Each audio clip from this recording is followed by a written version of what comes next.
France Bleu Auxerre, le dossier. Notre dossier consacré pendant encore quelques minutes aux phobies. Nous vous invitons à nous rejoindre 03 86 52 23 23 si vous voulez témoigner, si vous voulez parler de vos phobies, quelles qu'elles soient, et peut-être même poser vos questions à notre invité Benjamin Nuzinski, qui est psychothérapeute et coach installé à Paris. Nous avons justement Eric de Courgy qui est avec nous. Bonjour Eric.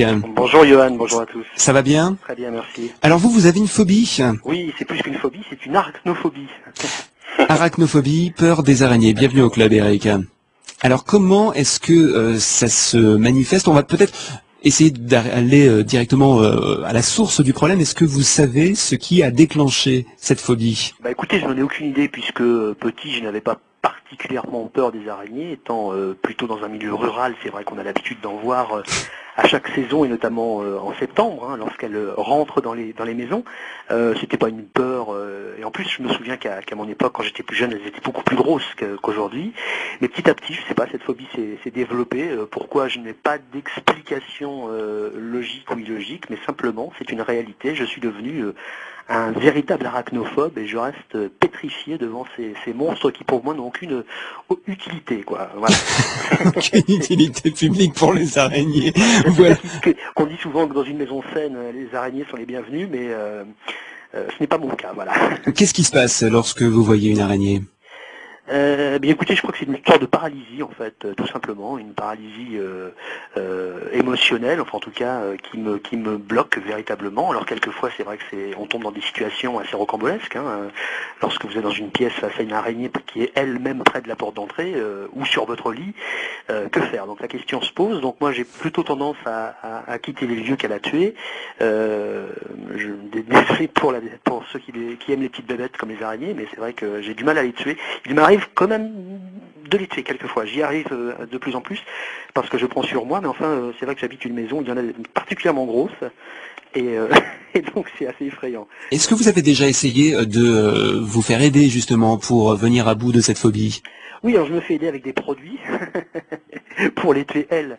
D'accord, j'ai eu peur. J'ai utilisé effectivement de méthodes comme celles que votre invité peut nous proposer.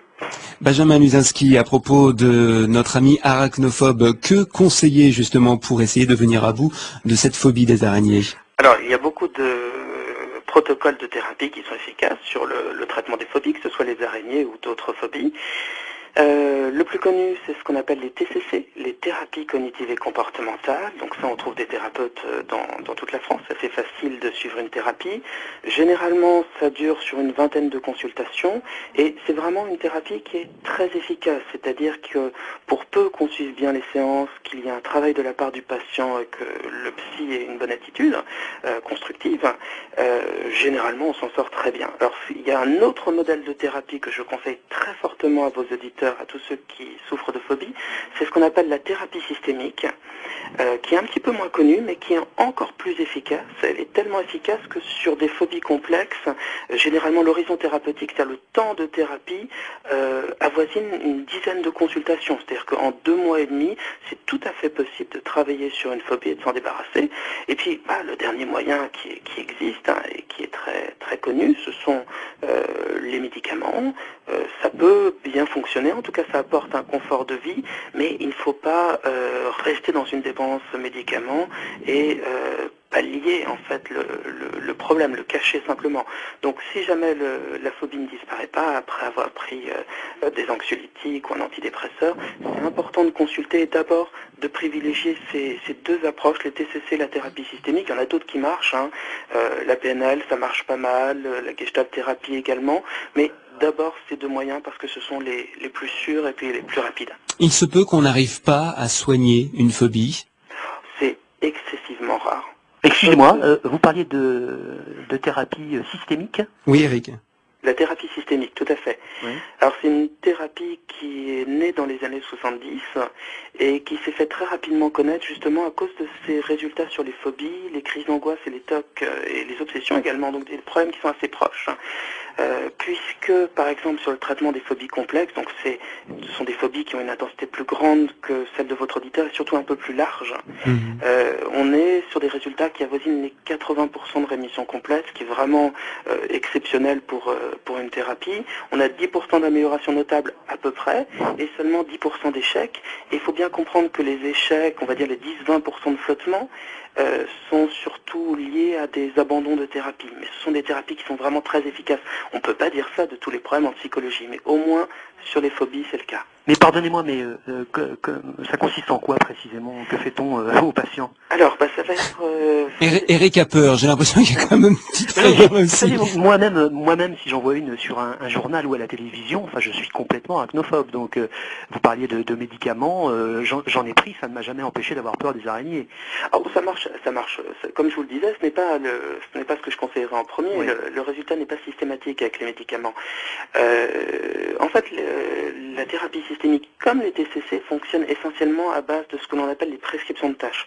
Donc ce sont des exercices qu'on va donner aux patients à faire pour apprendre par exemple à diminuer son anticipation, parce qu'il faut bien se rendre compte que quand on a une phobie, on se fait encore presque plus peur à l'avance, c'est-à-dire qu'on va avoir tellement peur d'être confronté par exemple à une araignée qu'on va déclencher la peur. Alors il faut soigner cette anticipation, toute cette anxiété cognitive, il faut apprendre aux patients à se relaxer, à baisser sa tension musculaire. Donc en fait, c'est une thérapie, la thérapie systémique, mais c'est valable aussi pour les TCC, même si la durée de thérapie est un peu plus longue, ce sont des thérapies qui sont très concrètes et qui, en fait, à base d'exercices, vont traiter les différents mécanismes de la peur. On espère vous avoir donné quelques pistes, Eric. En tout cas, on espère que vous pourrez venir à bout de cette phobie qui doit effectivement vous empoisonner. Du côté de Courgy, effectivement, on est en plein milieu rural. Ouais, complètement.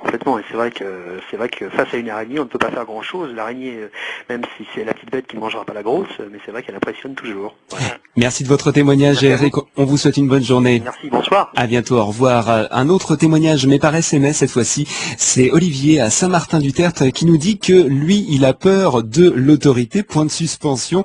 Je ne sais pas si ça prête à rire, mais est-ce qu'il y a une phobie de l'autorité? Il demande si ça peut exister. Ça peut exister. Bon, maintenant, il faut savoir l'intensité de sa peur. Ça peut être simplement soit une peur, soit un rejet. Mais oui, on peut développer une phobie sur absolument tout. Il n'y a pas de phobie classique. On peut avoir peur de se piquer sur des aiguilles, on peut avoir peur de la maladie, et on peut aussi avoir peur de l'autorité. Généralement, il est rare que ça se transforme en phobie, mais ce sont des choses, par exemple, que j'ai pu déjà voir dans mon cabinet.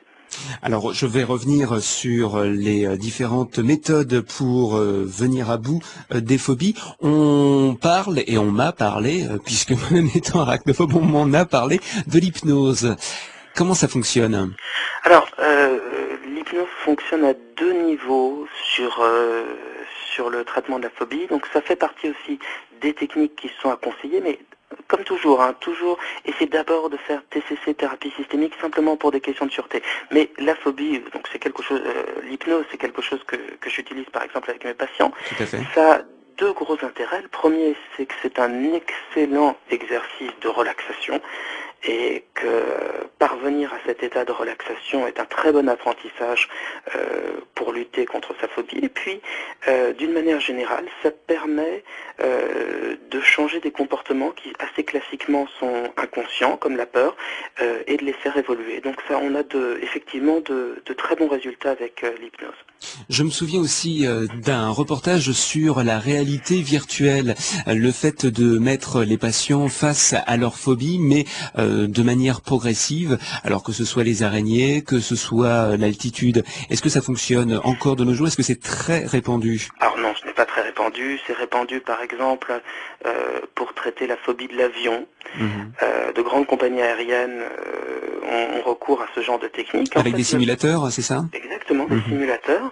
Le principe, il est toujours à peu près le même. C'est en fait on va dire, issu des TCC, des thérapies cognitives et comportementales. Le principe est simple, c'est faire en sorte que la personne s'expose à sa peur, mais qu'elle s'expose progressivement pour pas créer de traumatisme ou pour pas créer un stress trop fort, pour que ce soit confortable. Et puis, donc très très progressivement, et de faire en sorte qu'elle s'expose à cette peur en étant le plus relaxée possible. Alors, avec des techniques de relaxation ou autres, peu importe. Et ce qui est intéressant dans cette exposition, c'est que ça a un caractère très systématique. Plus on s'expose à sa peur, en étant relaxé dans de bonnes conditions, et plus la peur va diminuer de fois en fois. Donc oui, il y a eu pas mal d'études sur ce sujet, c'est quelque chose qui a 5-10 ans à peu près comme technique, c'est assez récent, mais on a un bon recul dessus, ça a de bons chiffres, et ça va tout à fait dans le sens des thérapies comportementales. Il n'est pas rare qu'une personne souffrant de dépression fasse une rechute. Est-ce que c'est aussi le cas pour les phobies? Est-ce qu'une rechute est possible? Si ça a été bien traité en thérapie, c'est très très rare, et même s'il y a un début de rechute, la personne a tout à fait les outils pour éviter que ça dégénère et pour s'en débarrasser à nouveau. Mais c'est vraiment un cas qui est très rare. Généralement, quand c'est soigné en thérapie, après il n'y a plus du tout de phobie. Maintenant, pour les personnes qui ont une phobie, qui au fur et à mesure a pu disparaître, il peut arriver que dans une phase de déprime, dans une phase de stress intense, elles retrouvent un peu leur vieux comportement et que la phobie reprenne un petit peu de vigueur. Mais ça, on va dire, ça peut arriver pour les personnes n'ayant pas suivi de thérapie, mais généralement après une thérapie, il n'y a pas de problème. Et un dernier SMS pour terminer de la part de Nadia d'Auxerre qui nous dit qu'elle a peur en avion, une véritable phobie. Sa seule méthode pour en guérir, c'est de serrer la main de son amoureux. Voilà, c'est une méthode comme une autre, une méthode douce peut-être. C'est une très très jolie méthode, et si ça pouvait marcher pour toutes les phobies, il faudrait le faire. Attention toutefois aux phalanges, Nadia. Soyez gentil avec votre compagnon. Benjamin Luzinski, merci infiniment de nous avoir rejoints dans cette émission pour nous parler des phobies. Je rappelle que vous êtes psychothérapeute et coach installé à Paris. On peut vous retrouver d'ailleurs via Internet sur le site www.psy-coach.fr. À très bientôt, j'espère. Merci encore. Au revoir. Écoutez, C'est France Bleu Auxerre. à 9h, 104.